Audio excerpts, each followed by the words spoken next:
Assalamualaikum warahmatullahi wabarakatuh. Salam sejahtera untuk kita semua. Om Swastiastu, salam nama budaya, salam kebajikan. Sebelumnya saya ingin mengucapkan terima kasih kepada Universitas Semarang atas kesempatannya untuk mewakili institusi Universitas Semarang, khususnya Fakultas Psikologi, dalam konferensi nasional yang diadakan oleh Universitas Muhammadiyah Profesor Dr. Hamka. Izin memperkenalkan diri, nama saya Dimas Gustian Saputra. Saya merupakan mahasiswa Fakultas Psikologi Universitas Semarang. Pada penelitian kali ini, saya membawakan sebuah judul yaitu Resiliensi Penyintas COVID-19 pada Kelompok Usia Dewasa Awal.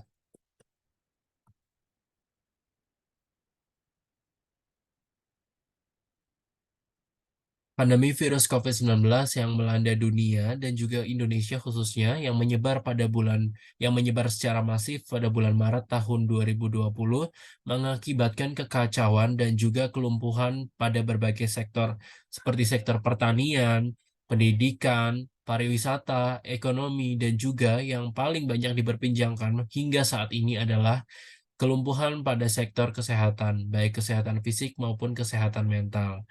Zhang dalam Raisa pada tahun 2022 halaman 254 menyatakan bahwa semenjak adanya pandemi virus COVID-19, berbagai masalah kesehatan muncul dan yang paling rentan serta beresiko untuk mengalami gangguan kesehatan mental adalah mereka atau individu yang pernah terpapar virus COVID-19.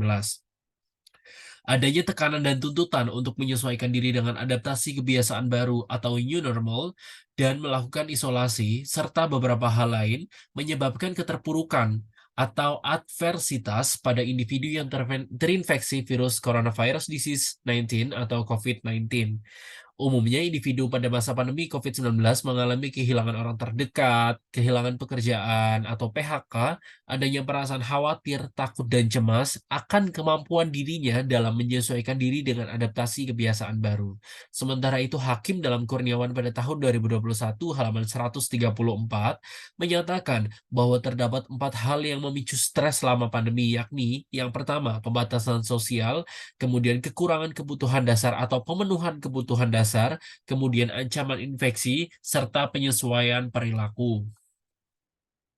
Kejadian-kejadian atau peristiwa traumatis tersebut yang mana terjadi dan dialami seseorang dapat disebut sebagai adversitas atau keterpurukan. Ialah suatu peristiwa yang menimbulkan distres terhadap pengalaman pada suatu musibah tertentu. Adversitas ini dapat diartikan sebagai suatu keadaan di mana kondisi tersebut melibatkan adanya kemalangan, keterpurukan, dan tekanan pada seseorang. Adversitas dapat diatasi oleh kemampuan individu dalam menghadapi dampak negatif yang dialami, sehingga menjadikan individu tersebut memiliki keinginan untuk pulih dan bangkit dari kemalangan, keterpurukan, penderitaan, serta tantangan-tantangan yang dialaminya. Kemampuan tersebut memungkinkan individu menunjukkan perubahan diri yang positif pasca mengalami kejadian atau peristiwa yang negatif, sehingga kemampuan inilah yang selanjutnya disebut sebagai resiliensi. Fenomena yang terjadi di masyarakat selama pandemi virus COVID-19 ialah adanya ketidakmampuan individu dalam mengatasi dan bangkit dari masalah yang dialaminya. Adapun rumusan masalah pada penelitian ini yaitu bagaimana dinamika resiliensi yang terjadi pada individu atau pada penyintas COVID-19 pada kelompok usia dewasa awal. Dan apa saja faktor-faktor yang memengaruhi resiliensi pada penyintas COVID-19 pada kelompok usia dewasa awal. Resiliensi menurut Luthar dalam Hendriani pada tahun 2018 halaman kedua menyebutkan bahwa resiliensi merupakan kekuatan yang merupakan pondasi dari adanya sisi positif pada individu. Resiliensi ini umumnya memiliki karakteristik seperti adanya kemampuan menghadapi kesulitan, tangguh dalam menghadapi stres, maupun mampu bangkit dari trauma-trauma yang pernah dideritanya. Sedangkan penyintas COVID-19 merupakan kelompok pasien yang pernah melewati masa isolasi dan perawatan selama terinfeksi virus COVID-19 menurut Kurniawan pada tahun 2021. Sehingga resiliensi penyintas COVID-19 adalah individu atau seseorang yang pernah mengalami keterpurukan karena terinfeksi virus COVID-19 dan telah dinyatakan sembuh serta mampu bangkit dari masalah atau keterpurukan yang dialaminya. Adapun aspek yang digunakan pada penelitian ini yaitu ada kompetensi personal, percaya diri, penerimaan positif, kontrol diri, dan spiritual. Sedangkan faktornya adalah ada kepercayaan, otonomi, inisiatif, industri, dan identitas.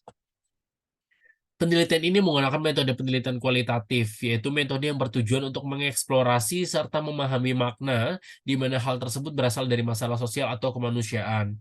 Penelitian ini berfokus pada resiliensi penyintas COVID-19 pada kelompok usia dewasa awal, sehingga terdapat aspek-aspek dan faktor yang digunakan untuk mengungkapkan dinamika resiliensi yang terjadi. Sedangkan responden penelitian atau partisipan penelitian adalah individu yang berusia 18 sampai 25 tahun atau dewasa awal yang pernah terinfeksi virus COVID-19 dan mengalami keterpurukan serta berhasil bangkit dari keterpurukan tersebut atau selanjutnya disebut sebagai penyintas.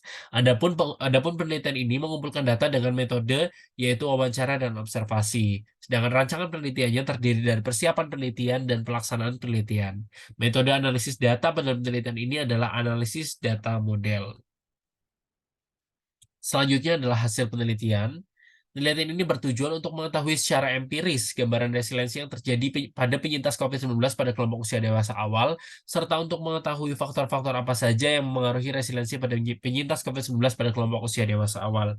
Sehingga hasil dari penelitian ini menunjukkan bahwa ketiga responden atau partisipan menunjukkan bahwa mereka awalnya terinfeksi virus COVID-19 dan juga karena ada beberapa faktor yang memengaruhi juga ketiga partisipan atau responden penelitian mengalami keterpurukan dan juga akhirnya mengalami fase down sehingga mereka merasa tidak berdaya, merasa malang dan merasa tidak mampu untuk menghadapi. Namun karena adanya rasa ingin sembuh, rasa ingin bangkit, yang mana selanjutnya disebut sebagai resiliensi pada diri partisipan ketiga partisipan serta dipengaruhi dengan beberapa faktor sehingga ketiga partisipan dapat melewati dan dapat menghadapi masalah yang mereka alami dan pada akhirnya mereka dapat sembuh dan dapat bangkit dari keterpurukan yang mereka alami.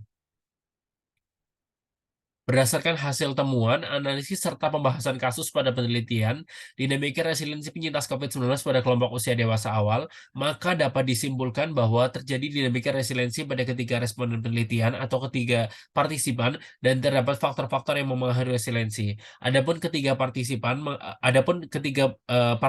pada penelitian ini terdapat beberapa temuan baru yaitu bahwa keluarga atau lingkungan yang merupakan kepercayaan diri dapat memengaruhi tingkat resiliensi pada responden atau partisipan penelitian.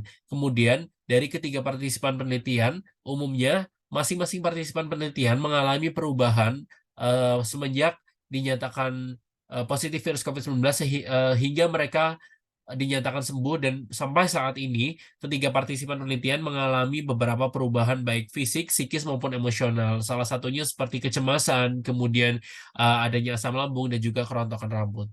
Saran dari peneliti yaitu ada tiga. Yang pertama bagi responden penelitian agar ketiga responden atau ketiga partisipan dapat tetap menjaga tingkat resilient yang mereka miliki atau justru mereka dapat meningkatkan kembali sehingga ketika mereka mengalami keterpurukan atau masalah di kemudian hari mereka dapat mengatasinya dengan baik. Bagi peneliti selanjutnya, penelitian ini dapat dijadikan referensi atau acuan untuk menambah referensi-referensi. Kemudian bagi pembaca atau bagi individu yang memiliki keterkaitan, penelitian ini diharapkan agar dapat memberikan edukasi atau pengetahuan atau wawasan baru terkait bagaimana cara untuk mengatasi atau coping keterpurukan-keterpurukan atau masalah yang mereka alami.